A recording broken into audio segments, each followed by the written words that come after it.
because I refuse to not be first. Do we do enough? Well, I never shut up about it.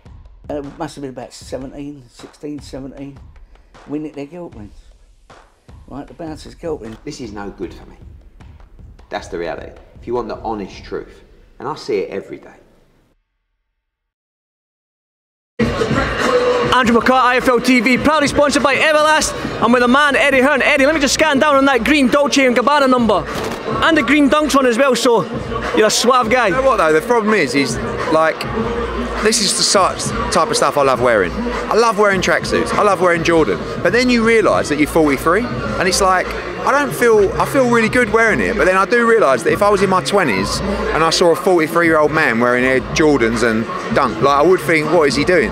So it's like, it's lucky I'm comfortable with myself, Andrew, you know what I mean? We just go with it. We're talking about you wearing green, we're in Ireland. Now obviously, sometimes a fight of this magnitude, you need sort of like the two fighters to have a little bit of animosity, a little bit of back and forth, but they don't, Chantel and Katie Cameron, Katie Taylor. That just speaks to like the stardom of Katie Taylor and how big she is in Ireland. Yeah, I mean, but you're never going to get that from Katie, you know. The story is enough. The achievement is enough. Everything that she's done comes down to this moment. And you know, when she walked out of Madison Square Garden, and you just saw her sort of looking at her, it's going to be the same on Saturday night, but louder, but you know, more explosive. The noise you saw in the Olympics, you know, at the Excel when there was, I don't know, 4,000 or 5,000 there when she won gold. It was like the loudest ever recorded noise, and you're going to see that again on Saturday night. It's a massive moment for her. She's focused. Chantel seems really focused as well, and excited, you know, for what's ahead.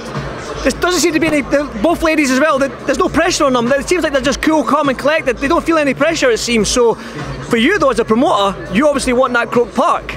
Do you feel pressure in this fight? Listen, at this stage, it's over to them. You know, we provide the opportunities. Katie wanted her homecoming, she got it.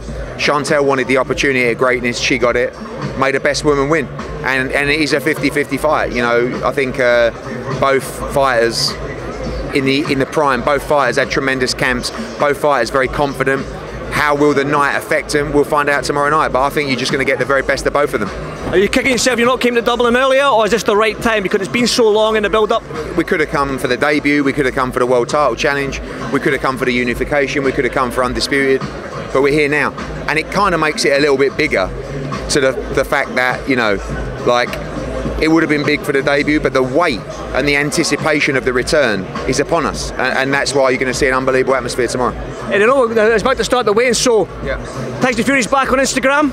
Your thoughts? It's always good to see him back on Instagram. I haven't been mentioned yet, which is a bit disappointing, but everyone else is getting pelters, so no, look, I think he's frustrated. Obviously, he wants to fight, and we want him to fight. You know, he says, you know, boxing's gone to pot without him. I don't agree with that, but it's great to have him around, and it's great to have him part of the mix. You know, and he's a great fighter, he's a great personality. Boxing's better with him, so hopefully his promoters can deliver what they need to, deliver him a fight, and we see him back in the ring.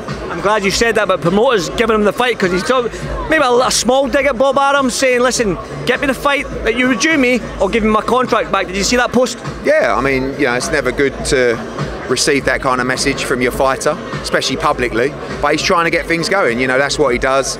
He wants to force these guys into giving him a fight, and yeah, we'll see what happens. Do you feel left out that you've not been mentioned? No, I'm sure it'll come sooner or later. He's my new mate, isn't he? Obviously, David Haye, Chris Eubank Jr. team up. Did you see that? They've teamed up as a sort of assistant coach for Chris Eubank for the rematch. William Smith, your thoughts on David Haye? I don't know. David Haye's a good guy, a great boxing brain. I don't know about the Roy Jones and David Haye mix as a training team, but a lot of knowledge there. Two tremendous fighters, so we'll see.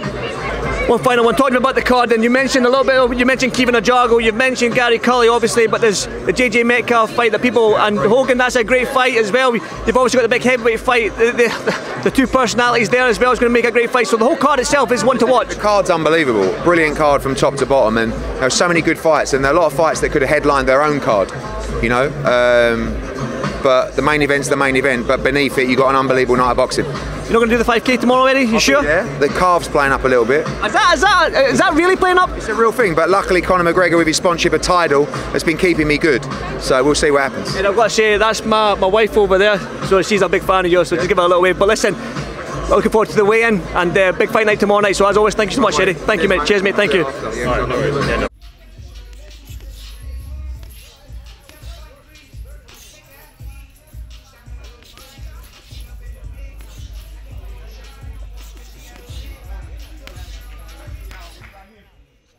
because I refused to not be first. Do we do enough? Well, I never shut up about it. It must have been about 17, 16, 17. We nicked their guilt rings. Right, the bouncers' guilt rings. This is no good for me. That's the reality. If you want the honest truth, and I see it every day.